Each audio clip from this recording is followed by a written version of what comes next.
Tog'ajonim, yangi yil oldi otangizga bir yangi mashina olib bermoqchimisiz, tog'ajon? Yangi olmoqchi bo'lsangiz 6 oy kutasiz-ku. Tog'am o'zlari 6 oy kutib yangi mashina olgan ekanlar, tog'ajon. Endi sotishga qo'ygan ekanlar ayrim bir sabablarga ko'ra, tog'ajon. Atiga 12 ming probeg bosib o'tgan ekan. U hech nimada, hali qiz bola desangiz ham bo'laveradi, tog'ajon. Bar yangi mashina edi boshqachada. Bar otangizga buni olib bersangiz, yana ishingiz 2 barobar ham yaxshi bo'lib ketadi. Bundan ham ziyodroq bo'lsa, tog'ajon. Nima deysiz? Tirsilab blokchan bosib qo'yish eslaringizdan chiqmasin. Mashinamiz 2025-yil ishlab chiqarilgan ekan. Iyun oyida o'zlari 6 oy kutib olingan ekan.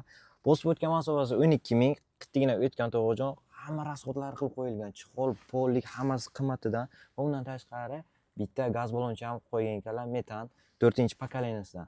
Nima deysiz, tog'ajon?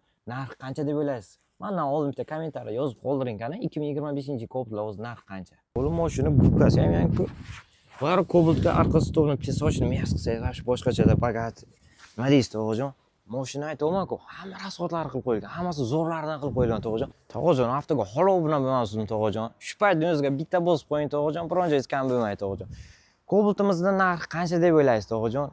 12500 ga va undan tashqari bizning nomimizdan kelsak, oz-moz o'tib berar ekanlar. Atak shuna o'zingiz kelmoqchi bo'lsangiz-ku, 12800 ga ham bo'la olmaysiz bunaqa Cobaltlarni, tog'ajon. Nima deysiz?